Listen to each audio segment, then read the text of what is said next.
The Anduril Ghost X is the U.S. Army's medium-range reconnaissance small unmanned aircraft system, built specifically for company echelon operations.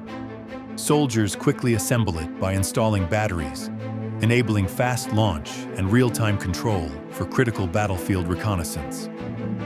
It has supported training at Fort Campbell with the 101st Airborne Division, Fort Irwin, and major exercises like Combined Resolve 25-1 with the 10th Mountain Division in Germany as part of the Army's Transforming in Contact initiative.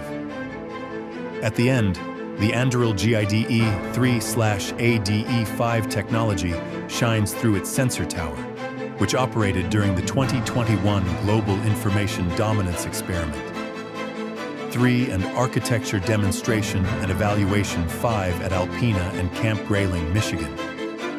This tower integrated data with 5G connectivity to deliver domain awareness and decisional superiority across all combatant commands in a NORAD and US Northcom-led event. From the drop zone to the danger zone, follow and subscribe for more. Vet Miltech Daily.